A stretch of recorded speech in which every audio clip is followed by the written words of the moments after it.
Tomáš first approached Miriam about the show via Facebook. Her name appears on the 2019 list of performances on one of the contemporary dance festivals sites, in the performance category under the name New Faces. Several names came up on the list at that time. Based on that list, Tomáš got in touch with her. Later, there was also a brief meeting, again at a similar festival of contemporary dance, where Tomáš briefly, in just a few minutes, elaborated on information previously exchanged over the internet. Miriam's friend and classmate, Rebecca, also attended the meeting. Rebecca was approached previously by Tomáš on the recommendation of her tutor. Rebecca and Miriam were standing together when Tomáš joined them. At that time neither of them was aware that they were both approached for the same show, and from the looks on their faces, neither of them recognized Tomáš right away.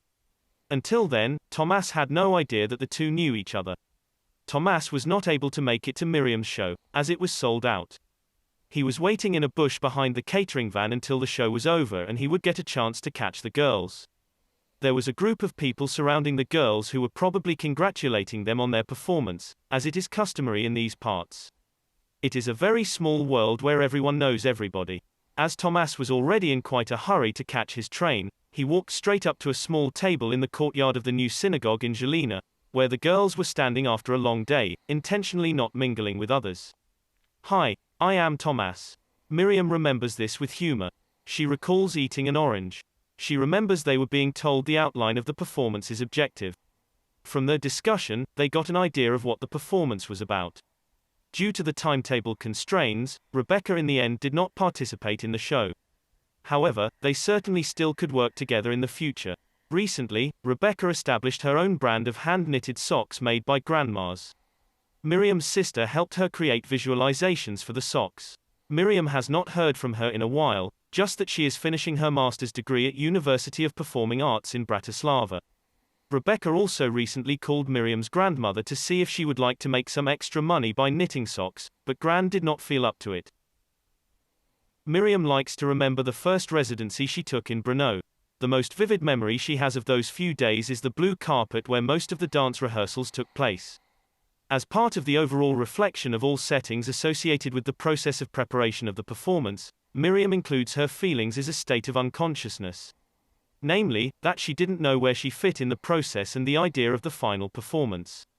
She couldn't predict what would be the final climax.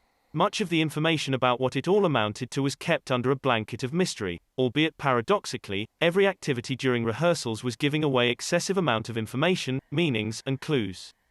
At times, Miriam felt like a robot being assigned tasks without explaining the context in relation to the previously given information. But she saw this experience as interesting, and quite positive. Her visualization of the final result offers her something that never happened during the rehearsals. It is a scene from a poster for one of Tomáš's exhibitions, depicting 4 3D characters with outstretched arms. This figural pose represents a base model when modeling a human figure in a virtual environment before it is being animated. To Miriam, this characteristic pose generally evokes the expression of the body being in unconsciousness while engaged in work. In retrospect, Miriam realized that a lot had happened during the production process. She sees each residency very differently from the dance research point of view. Many activities did not directly, or rather not obviously, tie up together, albeit it was quite easy to follow the overall intent compared to the situations that were created previously. It seemed as if every day, or even every hour, she was rehearsing something new, like a completely different performance. In the end, Miriam says she could find potential connections in all of this. She recalled a few moments associated with awkwardness. Like when you are saying something you are not very comfortable with, getting deeper and deeper into a kind of spasm. She recalled that Tomáš drank excessive amounts of coffee, which until today she does not quite comprehend how this could be physically possible. She will not forget the winter of one of her residencies, where there was a public presentation where no public had turned up. The only spectators at the time were a theatre critic, who was also there for her creative residence, and the theatre director. The introduction of the presentation was the gradual invasion of the dancers from a nearby forest into the theatre building. The girls were bumping into the exterior walls of the building, windows, and doors, which was quite noticeably heard on the inside space of this empty theatre. The ambiguous characters of dancers were disappearing into the night, they were shimmering outside where they can be seen from the windows. The outdoor area was illuminated by a green light, and the inside of the whole building was plunged into darkness. Randomly distributed movement should ensure that you could not tell how many people were outside and where. Of course, that would only work if there were uninformed viewers inside. The whole thing could be compared to a failed low-budget B-horror movie of the likes of The Night of the Living Dead. In the second part of the performance, frozen dances made their way into the theater building through the back entrance to the theater hall. By now, this was accompanied by loud music, coming from the concert speakers, which they very quickly brought themselves from the theater hall as they arrived in the lobby. A techno party took place right in the theater's lobby. While Miriam, as the only one, was running back to the theater hall, where video footage of the dance competition in which she performed at about 7 years old was projected on the big screen. She tried to imitate dance creations of that girl in the film that played in a loop. She describes this as probably a very peculiar situation for the others involved. According to her, this trial version of the show for 2 viewers would work even better today than it did then. One of the rehearsal motives at the time, which was presented to the girls as a possible working tool, was to describe the functioning of computer software. The task of this software is to automatically click on all the ads on the internet. As a result, the software would confuse the algorithm calculation on which the advertising targeting the user is based. It is supposed to make user identification impossible based on their social behavior. It simply automatically clicks on everything that is possible, even hidden, giving a very confused message about the user as a result. Paradoxically, in this way, the ordinary user remains essentially anonymous, by taking a large number of interactions. This is how the girls should have imagined the space around them, as if they were fulfilling the role of this software. One of the pivotal motifs of the performance appeared here, the color orange. Miriam is referring to orange baseball caps that previously appeared in another rehearsal presentation. She visually developed a positive relationship with these baseball caps. She is looking for associations with an orange that she ate at the first meeting, but that association is not a true connection. Orange is an extremely basic color that occurs often on different objects around us. It plays an important role in construction, road traffic, highlighting signs. It is also a reflective element. It also can be identified as an aid in creating a virtual environment. It is a kind of borderline, line, or contour. It has many uses, and it is certainly interesting to try to observe what all this color is assigned to. In 2019, the coral shade of orange on the Pantone palette was declared the color of the year.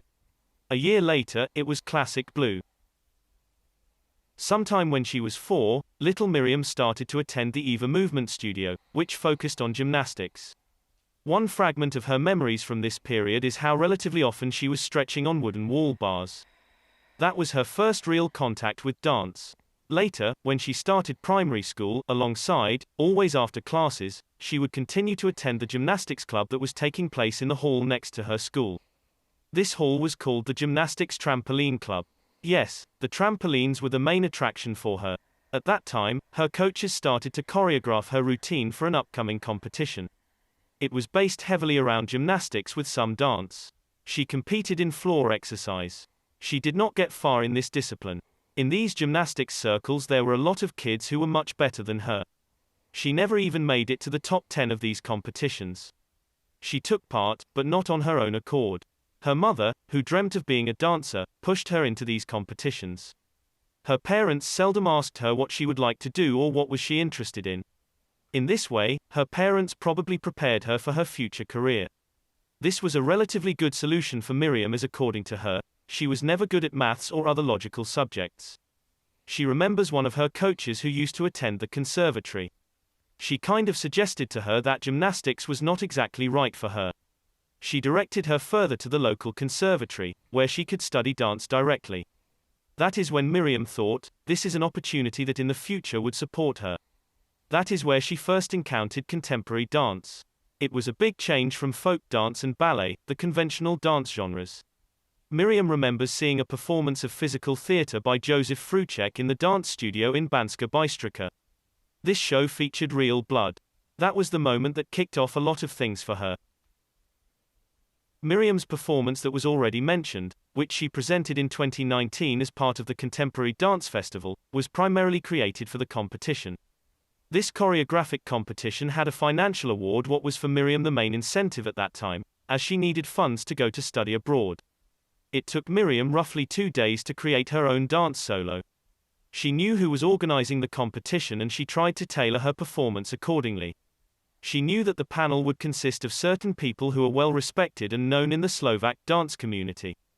Therefore, she decided to create this performance a bit more conceptually and to adapt it in a way that would speak to the panel, according to how she perceived these people. She was not taking this at all seriously, she did not quite care. The show, titled Neither Me Nor Ma, was based on improvisation. At this time, Miriam was already studying in her first year at the Salzburg Experimental Academy of Dance, where she was used to constant active movement. Miriam does not like to talk about this show. Today, she would not want to do a performance in this way. Every time she was supposed to play this show somewhere else, she did not enjoy it. She would rather never perform it again. In this show, Miriam performs a headstand. That year, Miriam listened to Deep Purple and attended yoga classes, where she learned this headstand. At the first performance of this dance solo, at the already mentioned competition, Miriam stood on her head just briefly. Gradually, this form transformed, and Miriam stood on her head longer. As the show was built mainly on improvisation, Miriam always wondered while standing on her head what she would do next. Right next to her was a pineapple, a pile of leaves and some dirt. In order for this to work as part of the competition, she began to interact intuitively with these objects. She cut pineapple, blew the leaves. The performances, which reached the top 3 spots in the competition, were later to be presented at the New Dance Festival. There, at the end of the show, Miriam passed this sliced pineapple to one of the ladies in the audience as if she were, just by a chance, an important choreographer and a publicist. This lady came to see Miriam after the show, to tell her that she did not expect such a gesture and that she enjoyed the performance very much.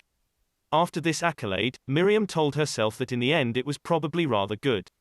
Later, this performance was also listed on the Kiosk Dance Festival, in the New Faces category, where the previously mentioned meeting regarding the performance you are witnessing right now took place. When Miriam later had to imagine what the premiere of this show would look like after all the previous production processes, she makes references to some figural compositions that took place during the second residency in Žilina. These are, in her view, things that can be somewhat expected in the final form of a premiere. She judges by the way the author is perceived.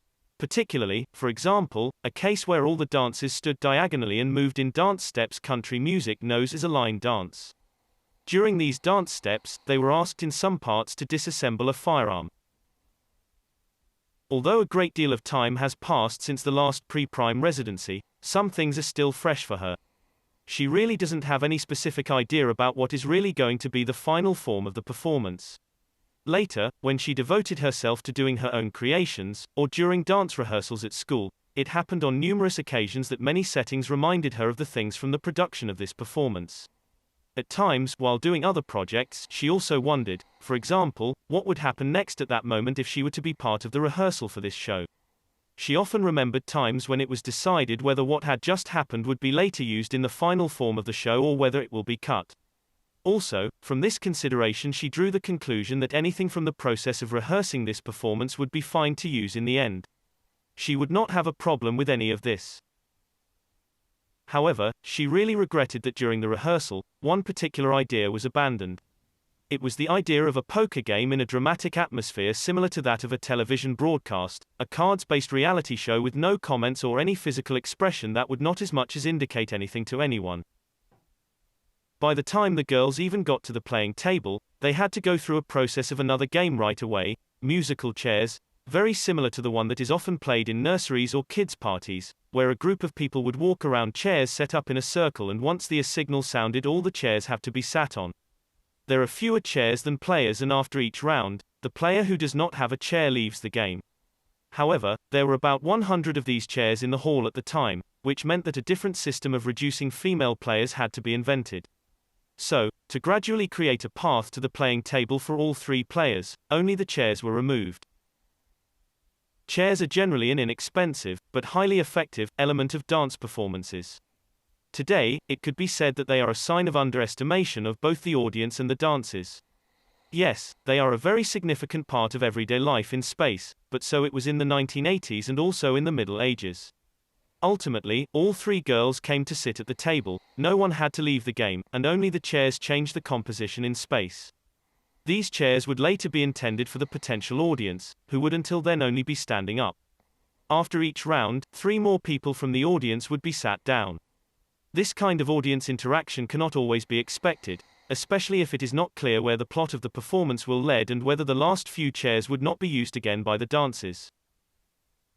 During the pretend card game, the girls were not able to reveal their cards, and their facial expressions were hidden by the orange baseball caps pulled down to cover their faces. The game had no development, no rules, not even real playing cards. This almost static process could have lasted for a few hours. Miriam feels it is a pity that this has not been followed up. All rehearsals were recorded on camera, which created several tens or possibly hundreds of hours of documentation. Miriam would one day like to see the footage of all the rehearsals. Some recorded materials could work separately, like short films. Combining some could create, for example, a very engaging trailer for this show. But the audience might be led to exaggerated expectations of a result.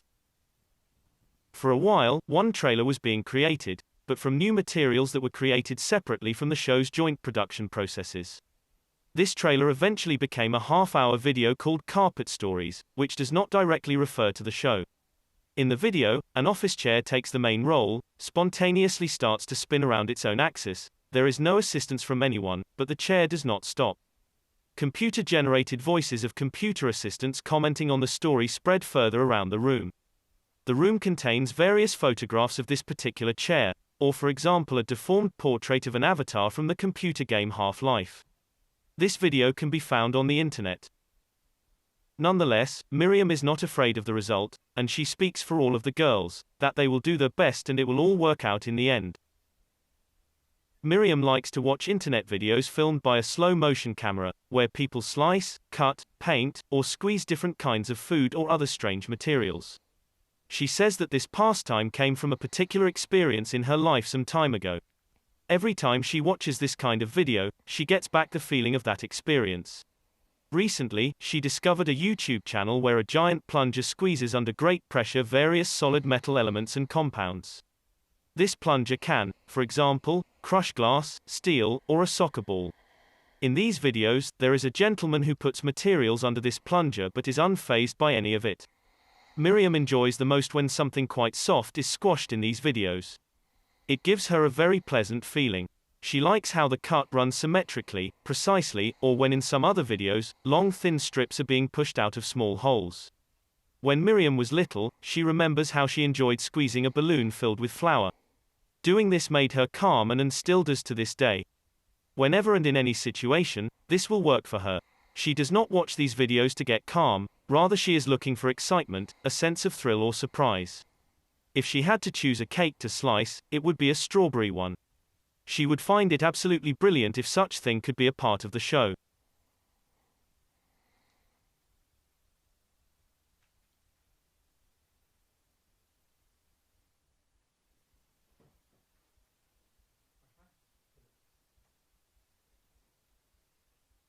There was an open call to start with, after Miriam accepted the offer to collaborate on this show. The open call announced an audition for a dancer or motion actress for a feature night dance performance, a conceptual movement form under the working name Interpellation. The premiere was supposed to take place in May 2020. The candidate selection should have been carried out online, based on the submitted application documents. This took place sometime in September of 2019. The application should contain basic information about the applicant and her previous experience in dancing, CV, or a portfolio. The candidates were required to include video footage of their performance, rehearsal, or training. The video was supposed to clearly show recognizable movement of the female candidate. The quality and reason for the recording was not important. It could even be a mobile phone video if the applicant did not have access to better quality recording equipment. Professional as well as emerging authors interested in discussing the process from the theory point of view and who were open to overlaps with other artistic genres were welcome to apply. The applicant must be available on all the above rehearsal dates and the premiere. Working on this project as commissioned. There will be an opportunity for long-term cooperation on other projects. There were 14 female candidates applying, one of which applied under a false name and sent in a rather abstract video focusing on her leg. After contacting this person, Tomáš received via email another action-packed dance video. Despite the dancing girl's face being covered, Tomáš recognized the person. Identification was also helped by recognizing the surroundings of the apartment room where the girl was dancing and where he lives together with this girl. It was his girlfriend Teresa. Teresa is a former clown. All the other female candidates were most likely real, and each presented herself in a specific way and approach that was difficult to reject but did not make sense to evaluate. In total, Tomáš met 4 of these remarkably interesting female candidates in a live interview. All 4 traveled quite far to attend. Later, Tomáš met with one of the candidates, long after the audition, as she was intrigued by the rejection consultation. This offer was made to each of the candidates. Some of the applicants later appeared in Tomáš's other projects. Nikola's meeting was the last one in a series of 3 live meetings with the applicants at the open call. She was one of the first to respond to the call. Most of the applications are usually received on the last day. It was at a time when Nikola was finishing her bachelor's degree thesis and was not required to be actively present at the university. While doing this, she searched for various projects. The more, the better, making money and networking while writing her thesis. The sooner the better. Nikola cannot remember on which website she came across the open call for this show. But when you look for things like that, you find them. She applied to this open call. She imagined Tomáš in a completely different way. She thought he would be some sort of a 40-something-year-old man. Later, they met for the first time in an audition interview, over coffee in Brno. After Tomáš overloaded Nikola with the huge amount of information about the project, he asked her if she knew any other potential candidates. This is how Nikola describes the opening moments. Even if she sometimes does not know what she is getting into, she always hopes it is something good and that she is lucky in what comes her way. She did not see this situation as something terrible. She went into it thinking it was just going to be fine and the show was going to turn out well. After she met Tomáš, she realized that he was not thick and that he himself does understand what he is talking about. At their first meeting, Nikola learned quite quickly that she would be a part of the project. Tomáš expressed it in words, something like, "You're in," or, "You got in." Nikola describes these sentences as strange and prompt. She describes her reaction as, "Oh, okay." This audition, if it can be called that, took place, as has been mentioned before, in the form of an interview. Nikola was not particularly preparing for this audition. All she remembers was that she had had a look at Tomáš's Facebook profile and YouTube videos. But most likely, it was just the Facebook. Nikola describes her feelings of the audition as good. Nikola says she does not need to try to impress. In her words, she says that she does not need to pretend and that she is trying to be who she is. If she would pretend to be something, she would have to carry on pretending. She had nothing to lose. Obviously, if she meets someone for the first time, she does not treat them as her brother. Of course, she would behave a little bit differently than she would in everyday life and her own environment. For Nikola, the most important thing is to sit down with the people she is going to work with. Nikola realizes that it is good to have a full CV, if for no other reason, just for other applications. What she does is not only for the benefit of her CV, albeit she does not deny the importance of its role. She is happy when there is something added. She does not take her work in a way that she takes her time and says goodbye. This way of working would be extremely difficult from the point of view of an artist in relation to creating. She recognizes the role of art in the society. Nikola enjoys doing new things, she likes meeting new people, getting new experiences, new ways of creating, and she is not ashamed of it, even if it sounds a little trivial. She is interested in other people's scope, their approach to creation, the ways in which the show is produced. That is what she likes and enjoys. For her, it is not the mechanical work where everything ends once it is finished. In the future, she hopes to create and work on her own things. On the dancing scene, she says it is important to have a lot of contacts. Nikola also likes to travel, so she was pleased that the production of the show would take place in several places. When she was later asked what she believed was her role in the show production process, in her answer she included interactions during unscheduled free time at the residency. Girls were constantly given fresh information about the different meanings, contexts, and associations of this work. These took the form of conversations, which often replaced the processes of physical activity in the studio. Therefore, giving a response about a more comprehensive picture of these common interactions can be taken as a success of these processes. Nikola describes herself as part of an organism, not in the way of a corny corporate phrase, but in the very specific context of some of the ideological and institutional backgrounds of this project. Everyone in the process was her equal, even though there is someone in the setting who is tasking others. Tasking came most often from Tomáš, but these roles were in certain situations often exchanged, or sometimes even cancelled. The project itself concealed experimentation and research of non-hierarchical functioning within the group. Of course, the non-hierarchy was not the backbone of the project. It often caused misunderstandings, chaos in the schedules, and revealed some authoritative traits of the project participants. The group was not aware of the deliberate non-hierarchical way of working together. This in itself is a paradox. You could say it was a temporary experiment that got out of hand at times. This temporality resulted in later difficulty of changing this way of working. This information was only given to the group at the time of the premiere. Nikola's feelings about the overall process were every day quite different. All the surroundings and places of residency where the production took place were more varied.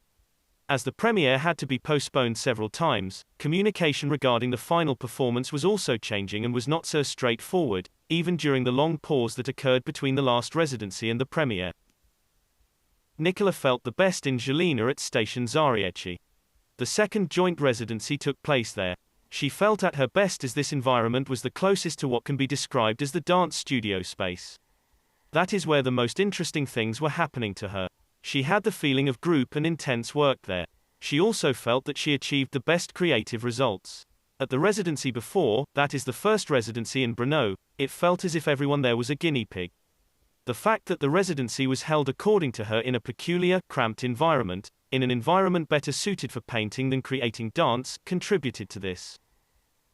Nikola is very affected by the space in which she is located.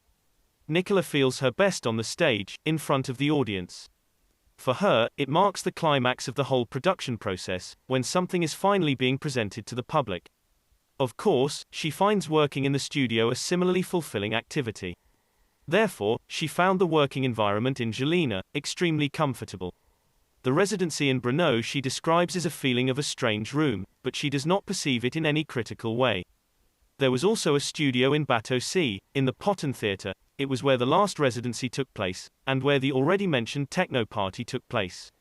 She did not like it there that much as the space was too big and at the same time isolated from the community, with nowhere to run. Well, apart from the forest. She would much rather just go there alone and not rehearse a group show. According to her, this place could be well used by everyone alone. Rehearsals were taking place in a large theatre hall, in the space below the stage that is intended for the audience. Gradually, it expanded from the hall and took over the entire lower floor of the building, even the outdoor area, where the nighttime temperatures at that time dropped below zero. One morning, when Nikola was little, she woke up and went to have breakfast with her sister in front of the telly. At that time, her mum came into the room and asked the sisters if they wanted to sign up for some after-school club, such as a dance club. Nikola's answer was yes. So, her mum signed her up for the dance club at the primary arts school when she was just 5 or 6. Nikola didn't mind so much what kind of club it was going to be.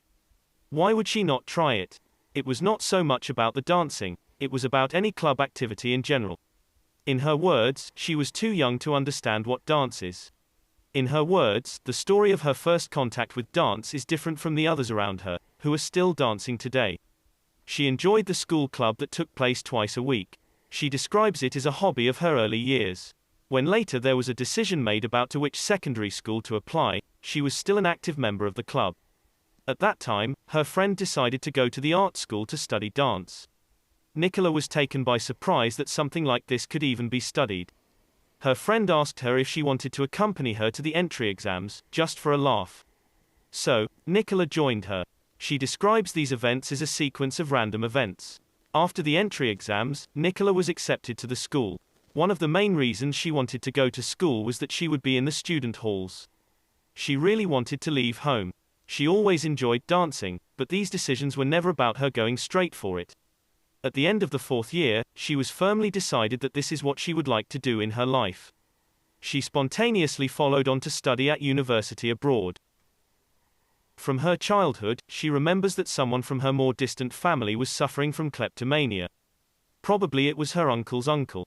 Her sister once told her that when their uncle came once to visit them, she witnessed him walking into their kitchen and starting to open cupboards and taking out various objects and putting them into his pocket. Her parents simply told her that he was a kleptomaniac and that he was looking for money. Nikola also recollects her very own first theft. When she was a kid, she was with her mom in a haberdashery. When her mum was paying, Nikola noticed a container of plastic ladybirds on the top of the cash register. She owns one of those ladybirds to this day. Nikola stole a lot of things in her life and often talks about it during her work process discussions. She says that she does not steal anymore. That she realizes that it is not right. The second time, she stole a nice pencil sharpener from one of her classmates in primary school. The boy told the teacher, who then searched all the school bags in the class. Nikola did not fess up and the sharpener in her bag got overlooked. Later, Nikola returned the sharpener. Another time, at her cousin's instruction, she stole a ball. She stole several postcards of her own accord. It has been a few years since she stole anything. Nikola also observes her OCD, obsessive-compulsive disorder, at times, when no one else is looking. For example, if she jumps on her right leg, she must also jump on her left one. Similarly, she is biting on the sides of her teeth. Her one-eye squint is something a bit different.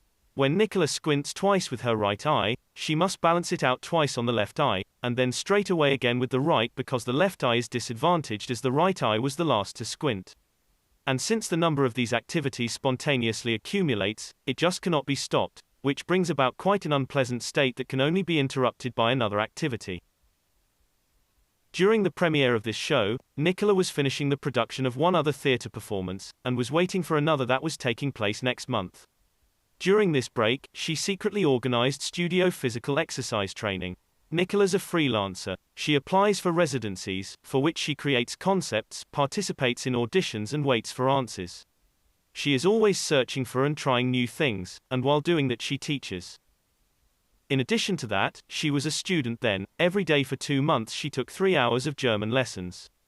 She could afford to pay for this course with insurance money. At present, she is also producing a concept of her own dance performance, where she will be in the role of choreographer and will also dance. Her performance is hoping to be performed with 2 other male dancers and a musician. Nikola imagines the climax of the project, the one that you are now watching, to be conveyed through various geometric shape formations. It is based on a reflection on the processes of which she was part of, during the time of her 4 residencies. She often felt like she was, for example, in a cube or a circle. It must be said that they were on a few occasions working with cardboard boxes of a cuboid shape or, for example, with tennis balls. She liked the choreography exercise the most, when the girls were learning how to put together and take apart an invisible firearm, using a YouTube video where this activity was shown in a record time by an anonymous man in an army uniform. She was amused by the contrast between the gun and their femininity, which, as she said, no one would expect from girl dancers. She said it would not be a bad idea to try to do something with this particular motif. If she, herself, were to determine what she would be happy to see in the show, without considering the processes up until now, she needs to think harder. Nikola prefers to work with guys rather than girls when it comes to dance partners. She never really thought about creating anything with girls only. If anything, it would be a little more in the genre of physical theatre in conjunction with storytelling, with only a few elements of dance. She is sure she would use an object to do that, like a stick or some chalk. Nikola enjoys the idea of acrobatics with the added value of the wow effect while working with the guys. On stage, she is impressed by the duality. When she is watching a show where only women or only men perform, she says that she is missing something. She enjoys it even less if the things happen on stage in unisono, when everyone does the same thing. She describes previous years of study at school as the moments when she was physically the smallest and the lightest in the group. Every time there was throwing or lifting of someone's body in the air, Nikola was always the one who was thrown. Since then, she has enjoyed working with men and the adrenaline associated with it. She really enjoys working in pairs. The harder the choreography appears to be, the easier and more interesting it is for her. Nikola sees herself as a genuinely nice person who, in her own words, does not let anyone fuck with her. She is trying to remain a non-conflicting person, and she is trying not to pretend to be someone else. She is currently living with a friend whom she has known for about a decade. She has no problem to tell off the people that she has known for a long time. That is how she expresses her love for them. They say that it hurts more to be told off by Nikola than anyone else. That is what one of her friends once said. During the process, she became angry just once, during an improvisation, when everyone understood the task in a completely different way. According to Nikola, it would be really good to utilize the dance potential of all the girls, as each one is completely different and has very specific movement ability. Which is really true. It would be a shame if something like this did not appear in the show. Some kind of dance explosion. She says she enjoyed when, in one of the exercises in this performance, each of the dancers was supposed to visually mimic each other's movements in real time, while they were all standing side by side, but at such of a view angle that they could hardly see each other. According to what Tomáš said within the conceptual description and background research for this project, the most important information for Nikola got stuck in her head. For example, information about how long a person can concentrate during the day based on their environment and surrounding stimuli, and how attention can be lost, for example, when watching a performance from a viewer's point of view. Also how this knowledge is used, for example, when working in corporations, movies and in other spheres of social order. From the beginning, for example, it was clear how long this show would be, and why. It will be 53 minutes long. In a similar way, this kind of information was also reflected in the timetable of some rehearsals. Nikola enjoys the idea that in the concept of the show there are things that will be hidden from the audience, just under the surface, basically in a way that it will not be actually possible to discover them. At the same time, she also has no idea what is going to happen in the final.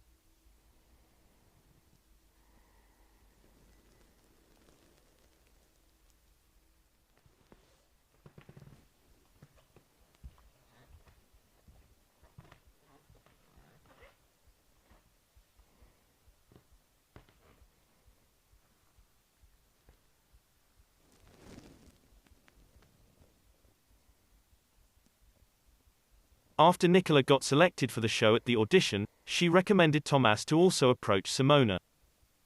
Like Miriam and Nikola, Simona also graduated from the Conservatory of Jan Levislav Bela. Each later went to live and study movement and performance in Austria. They did not leave at the same time, each in a different year. Nikola and Simona were later classmates at the Anton Bruckner Privatuniversität. Simona has a part-time job in a cafe while she works on her own dance projects. She often talks under her breath or thinks aloud. Simona has a very peculiar sense of humor. Sometimes it is like old pensioners' mood humor. She is very influenced by external factors, always suspiciously alert with concerning commentary, whether something actually happened or not. Simona is naturally reflective of herself and others. To get to the first meeting, Simona had to travel by train for 4 hours round trip. After Tomáš introduced the basic concept of the show, Simona understood what was conceptually involved. She says that at times, one can get lost in it. She describes some of the rehearsal process as if you throw someone in a room and let them do whatever they want. She often had doubts whether she was responding correctly to what was being asked of her, but it was logical that everything was right. As I said before, to the first face-to-face meeting, which was relatively short, Simona traveled on a quick turnaround. It was about a 4-hour round trip from Linz to Brno. The first contact with her was made very quickly. It took just 2 emails and a contact from Nikola and she was on a train. A few weeks later, a residency took place in Žilina. It was the second residency that Simona and the other girls attended together. Simona recalls from this residency in Žilina that she was remaining at the place the most. This was because she, as the only girl, did not get accommodation away from the place of residency. The other girls are in this city at home, so that is where they stayed. The most vivid memories from this residency she has are of situations in which they were showing each other what their idea of movement expression of the other is like. These reactions of one dancer to another were a physical depiction in the sense of some kind of mutual critique. At the same time, it was a subjective interpretation of her colleague's movement expression from the previous round. This exercise, for its success, had to be completed by employing higher alertness, empathy and thinking. It was not an imitation or a parody, sometimes perhaps, but an effort to express brief information from a previous solo dance performance.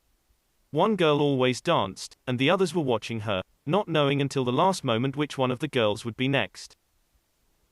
The way it works was that there was an anonymous draw of names just before the previous solo dance performance ended. That meant that all the dancers had to concentrate their attention, as any of them could be the next.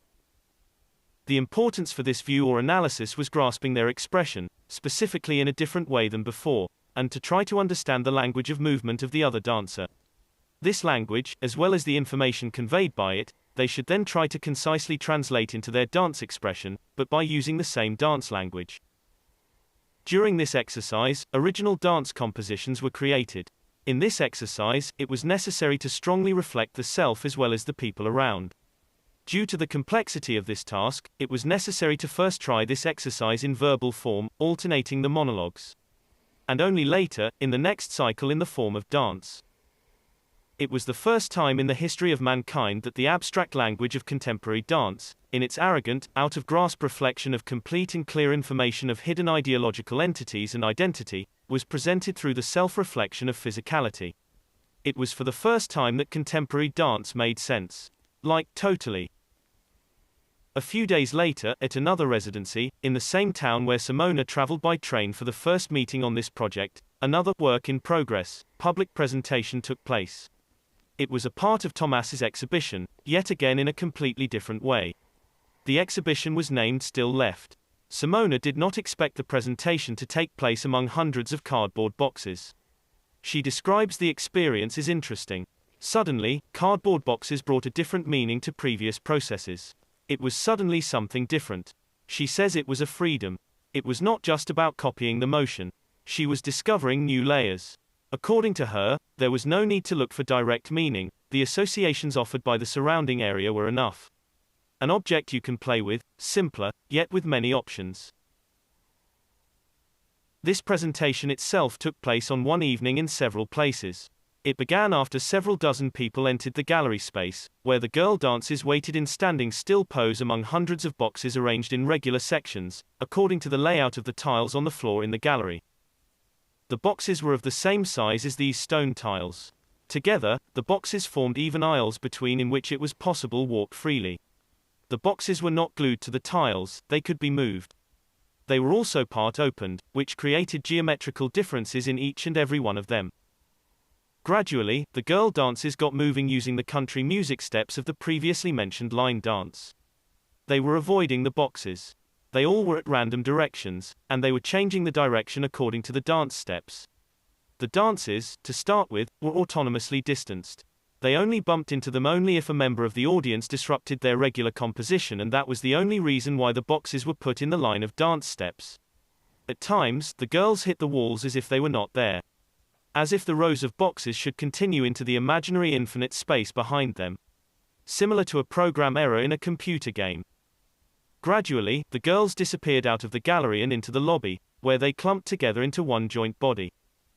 At that point, they had changed the style of movement. But they never stopped. They had gracefully marched off to the city center, at the same pace, almost in slow unison dance step. They have in this way walked through a large department store, escalators along a long street, causing quite a stir everywhere. While they were on the move, randomly and accidentally, glibly, loudly uttered the word, "Hey." Sometimes, as it happened, the greeting found someone. At different times, the word, "Hey," just went into the void. Gradually they moved to another gallery, where in that evening another, unrelated exhibition had its opening night. In this style of dance walking, accompanied by random word, "Hey," they were walking through the entire three-story gallery full of people for the next hour. They also visited a crowded cinema auditorium and interrupted the introductory speech of the curators there. In one of the rooms, they stopped and like in the mirror started to throw a tennis ball at each other. A couple of times the ball missed the hand and fell to the ground. That is when the movement stopped and the dancer who was the furthest away from the dropped ball always went to pick it up. Then she returned to her spot and the game continued.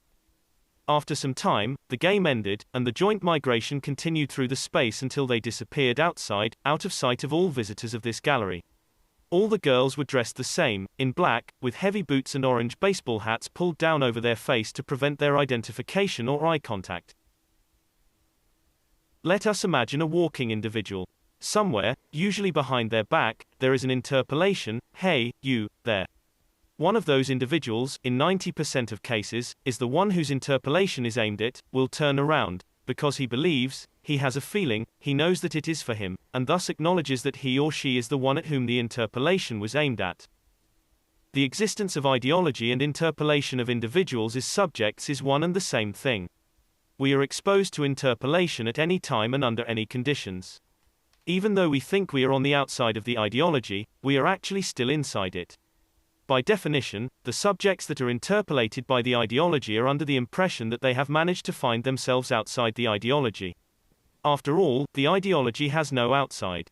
This feature of ideology, related to the false recognition function, is referred to as denial. Simply put, ideology never admits its ideological nature, and the subject is nothing more than the result of the actions of interpellation forces. In order for interpellation to be truly effective, the subject first of all has to believe that it is he who is the one who is interpellated, and not someone else. "Hey, you there" is a model interpellation prompt, forming the rudimentary basis of any interpellation process. Experience shows that interpellation practically never misses the intended man.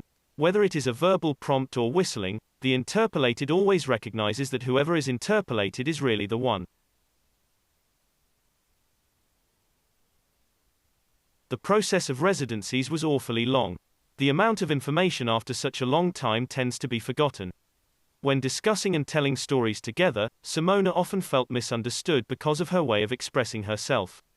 In addition to this physical exercise, discussions and critiques were frequently on the agenda for the performance preparation. Simona is not used to using her mother tongue. When chatting in Slovak, she needs to think more, which often makes her lose the opportunity to react immediately. Once, her grandma was scaring her that she will be abducted by an UFO. Simona thinks that when she was little, she saw a ghost. She has had a lot of drama in her early life, but all that is behind her. Simona can sometimes get bored very quickly, especially while dancing. She must often repeat the same actions. Simona suffers from congenital ADHD disorder, which manifests itself in lack of concentration, hyperactivity, and impulsiveness. At times, when she has to wait for something, she loses patience, and needs to do something all the time. Being impatient often hits the surface. If she has some free time while she works, she loses her concentration and gets lost. If there are multiple stimuli around her, she loses concentration, and it disturbs her. Walking down the street, in the presence of cars, is for her more complicated. She keeps looking around and does not pay attention to the road. Her expressions are more sensitive in response to surrounding stimuli. One of the fundamental motives of the performance preparation processes was constant listening to the white noise sound in the background while working. This is where Simona first reported that this sound has the opposite effect on her than on the others. In general, this sound is soothing, helps concentration, and today, can be basically found everywhere around us. Whether it is in nature or man-made. It is hidden, for example, in the ventilation, air conditioning, or rain. Many people use it when studying or falling asleep. Some subgenres of heavy metal music have a similar effect. Imagine sitting in the office every day in the summer with the fan on. Have you ever fallen asleep on a bus? For example, to some people with tinnitus, who can hear constant whistling in their ears, this sound actually helps to alleviate this whistling. Some even look for this sound.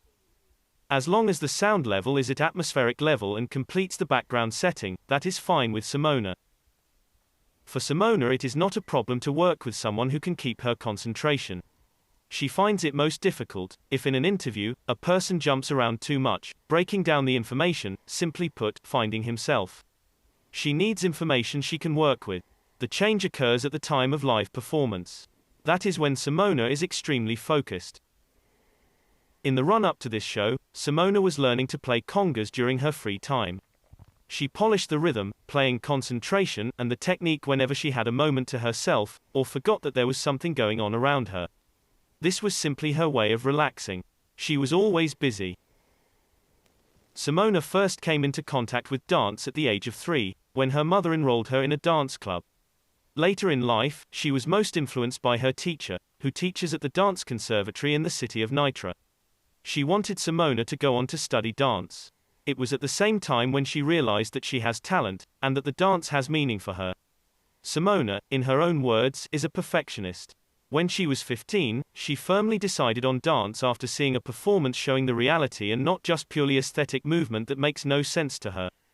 This performance was a demonstration of the work of the dance conservatory from Banska Bystrica, in which the actors had a vicious fight.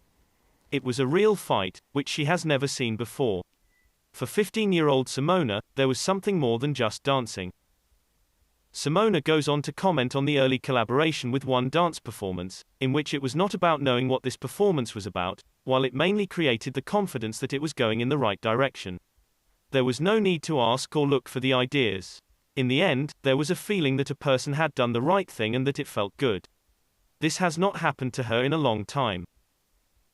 At the time of the premiere of this show, Simona was producing her own research project. She was looking for something new. At the time, she described her research with the help of other people's feelings, using comparisons to laboratory mice. Her research also describes how her surroundings were not ready for this kind of view and the meanings associated with it. Simona can find quality in situations like this. She also talks about her experience with large scenes, which are clearly understandable in their idea and about another way of creating than she knows from school. Next to this, she has other research projects for comparison, which only carry a lot of questions, a lot of searching and a lot of difficulties for dancers who cannot quite believe the whole thing. Even a little doubt will make it very difficult for her to work. She asks herself how she as a dancer can support such situations. It is hard for her to find a balance. If she, as an artist, believes in something, it is a lot easier. She emphasizes that she does not say she does not believe what she is doing right now, here, in this show. It is just that it is a little different. For her, it is all about being inside the process. She thinks that this show is going to be a bit of a surprise, especially for people. She thinks that people are going to have fun, but she herself has no idea what is the planned final version. A fun moment for her was the experience of the residency in Bateau C, in the Potten Theatre, when the performance was starting to take the shape of the already mentioned techno party. In this dance presentation, it was necessary to imagine fictional people around you and to create interactions with them in the rage of dance. In the space, apart from the girls, there was no one from the invited public. They just did not turn up, but ironically it had no impact on the concept of the show. Simona remembers this experience as something very real, that makes one happy, feels relaxed and natural. The joy associated with work. A particular task in which there is a need to actively engage the imagination, but at the same time, there is the need to fully embrace this feeling. At certain moments, the girls swapped roles of taunting, obnoxious people at a disco, trying their luck with all the girls, but also with everything around. During the dance, they tried to improvise fictional stories, pick-up lines in interaction with invisible people. This is what Nikola enjoyed the most. Simona gradually danced only for herself, and Miriam, meanwhile, ran to the main theatre hall to mimic the acrobatics of her younger self, projected on the projection screen. This, the last joint working residency, took place roughly a year before the premiere. The premiere took place on the 26th of March 2021. It was 53 minutes long. After the premiere, the girls said their goodbyes and left, each on their own way. The show's reruns continued to take place but without their physical presence.